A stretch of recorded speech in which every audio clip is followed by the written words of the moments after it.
সংক্ষিপ্ত কথা বলেই এরপর ইনশাআল্লাহ দোয়া করব। যেহেতু নামাজ পড়ছেন, আমরা সবাই ক্লান্ত, একটু বিশ্রাম নিতে হবে, এরপর আবার ইবাদতের মধ্যে লেগে যেতে হবে। তো বিজয় রাত্রিতে আমাদের থেকে কয়টা চলে গেছে? কয়টা? 3টা চলে গেছে না? বিজয় রাত্রি কয়টা গেছে? 3টা চলে গেছে। আজকে হলো 14 নম্বর, আর একটা আছে 29 রমজান। ঠিক আছে, এখন আল্লাহ ভালো জানে লাইলাতুল কদর হয়ে গেছে কিনা, নাকি সামনে হবে, না আজকে হবে, আমরা জানি না। তবে আমরা চেষ্টা করে যাব। আল্লাহ তাআলা যাতে আমাদের কবুল করেন, লাইলাতুল কদর আমাদের নসিব করেন। সবাই হাজির। আল্লাহ তাআলা সূরা বদর নাযিল করেছেন। সূরা বদর কেমন নাযিল করলেন? রাসূল করিম সাল্লাল্লাহু আলাইহি ওয়াসাল্লাম একদিন মজলিসে সাহাবাদের নিয়ে আলোচনা করছেন। বনি ইসরাইলের এক ব্যক্তি সম্পর্কে কথা বলছেন। বনি ইসরাইলে তারা 1000 বছর, মানে অর্থাৎ তারা 1000 বছরের বেশি হায়াত পেয়েছে। সুবহানাল্লাহ, 1000 বছরের বেশি কি হায়াত পেয়েছে। বিশ্বনবী বনি ইসরাইলের এক ব্যক্তির সম্পর্কে সাহাবীদের মজলিসে আলোচনা করছেন। ওই মানুষটি সারা রাত্রিতে সে আল্লাহর ইবাদতের মধ্যে শামিল থাকে, ইবাদতের মধ্যে রাত্রিকালী অতিবাহিত করে, দিনের বেলায় রোজা রাখে এবং কাফেরদের সাথে যুদ্ধ করে। আল্লাহ তাআলা তার বান্দার এত শক্তিশালী তাকে বানিয়ে দিয়েছেন, কাফেরদের সাথে যুদ্ধ করে সে জয়ী হয়ে আবার ফিরে আসে। এইভাবে একটি লোকে তার ইবাদত 1000 বছর পর্যন্ত এভাবে ইবাদত করলো। বিশ্বনবী সাল্লাল্লাহু আলাইহি ওয়াসাল্লাম ওই ব্যক্তির এই মর্যাদা যখন আলোচনা করছিলেন, তার ইবাদতের কথা আলোচনা করছিলেন, সাহাবায়ে কেরাম তখন সবাই চিন্তিত হয়ে পড়লেন। আমাদের পক্ষে তো এইভাবে ইবাদত করা সম্ভব নয়, আমাদের হায়াত 70-80-100 বছর। কিন্তু ওই মানুষটি এত দীর্ঘকাল ইবাদত করেছে আল্লাহর নামের জন্য, আল্লাহর রাজি খুশির জন্য। আমাদের এই সংক্ষিপ্ত হায়াতে অল্প সময়ের ভিতরে আমরা এইভাবে ইবাদত করে আমরা আল্লাহর সন্তুষ্টি হাসিল করব, তারা চিন্তিত হয়ে গেল। আল্লাহ তাআলা তিনি দেখতে পাচ্ছেন সাহাবীদের মনের অবস্থা। আল্লাহ তাআলা সঙ্গে সঙ্গে জিবরাইল আলাইহিস সালামকে জমিনের মধ্যে পাঠিয়ে দিলেন, সূরা কদর নাযিল করলেন। আবার আমার সাথে সবাই পড়েন, বিসমিল্লাহির রাহমানির রাহিম। ইন্না আনজালনাহু ফি লাইলাতিল কদর ওয়া মা আদরাকা মা লাইলাতুল কদর। লাইলাতুল কদর খায়রুম মিন আলফি শাহর।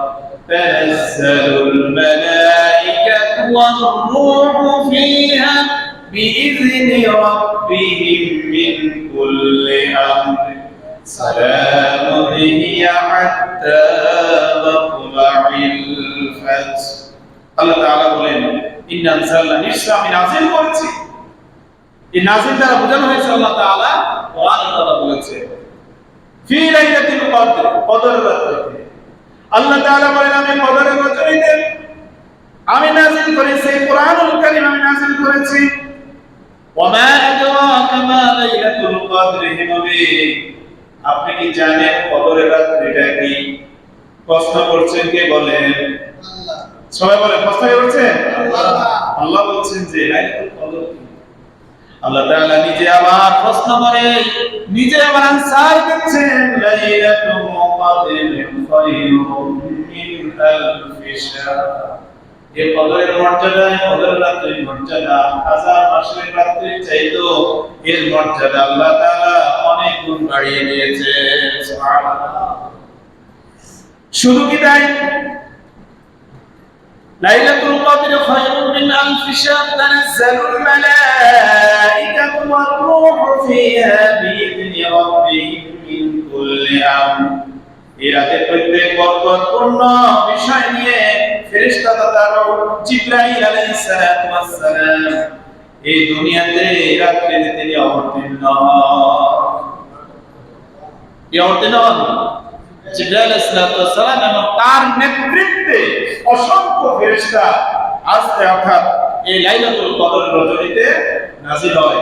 পৃথিবীতে তারা আগমন করে, পৃথিবীতে আসে, আর তারা আসে রবের নির্দেশে। তানাজ্জালুল মালাইকাতু ওয়ার রূহু ফিহা বিইذনি রাব্বিহিম মিন কুল্লি আমর। তারা তাদের রবের নির্দেশে, আল্লাহ তাআলার নির্দেশে তারা জমিনের মধ্যে আসে জিবরাইল আলাইহিস সালাম ফেরেশতা নিয়ে।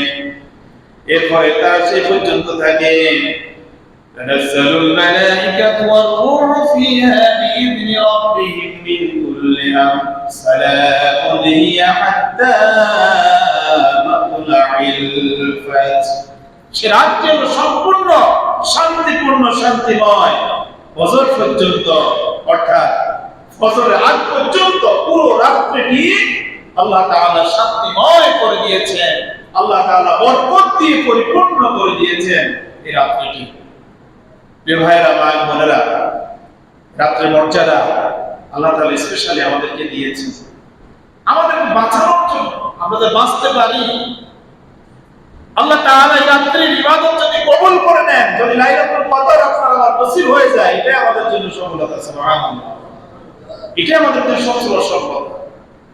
এজন্য আমাদের সামনে এখন যে সময় রয়েছে, যতটুকু রয়েছে, আমরা হেলায় ফেলায় আমরা কাটিয়ে না দিই, আমরা একটু আল্লাহমুখী হয়ে যাই, আমরা একটু মসজিদমুখী হই, আমরা আমাদের ঘরগুলোতে আমরা তেলাওয়াতের জন্য আমরা প্রস্তুত করি, তেলাওয়াত করি, এবং পাশাপাশি আমরা ঘরের মধ্যে আমরা নফল ইবাদত করি।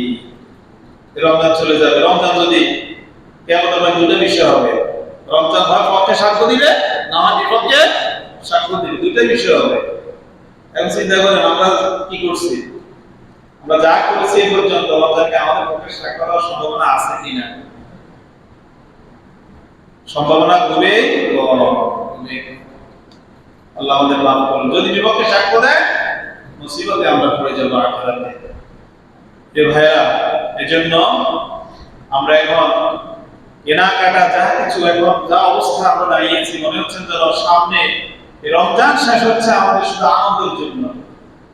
আল্লাহ নবী সাল্লাল্লাহু আলাইহি ওয়াসাল্লাম পরিবার লোকজন বলছিলেন, জুমাতে বলেছে যে কি পরিবার শুধু আল্লাহর রাজি খুশির জন্য দুনিয়ার সবকিছু ত্যাগ করে, তারা ঘরমুখী হয়ে গেছে, ইবাদতমুখী হয়ে গেছে, আল্লাহমুখী হয়ে গেছে, পরিবারের সবাইকে ইবাদতের মধ্যে লাগিয়ে দিয়েছে। আমরা সে নবীর উম্মত, কই আমাদের সে চেতনা? কই বলেন, কই আমাদের সে চেতনা? সময় তো ঠিকই চলে যাচ্ছে, বিদায় নিয়ে চলে যাচ্ছে। আল্লাহ তাআলা আমাদের সকলকে কবুল করুন, সকলে আমিন। আল্লাহ তাআলা আমাদের মাফ করুন।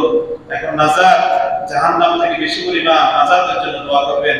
আল্লাহুম্মা আজিনা মিনান নার, আল্লাহুম্মা আজিনা মিনান নার।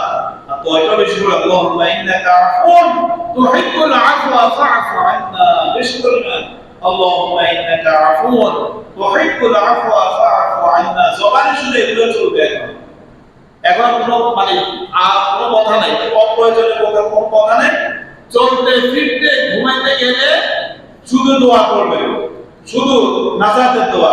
আল্লাহুম্মা আজিরনি মিনান নার, আল্লাহুম্মা আজিরনি মিনান নার, আল্লাহুম্মা ইন্নাকা আফুন তুহিব্বুল আফওয়া ফা'ফু আন্না।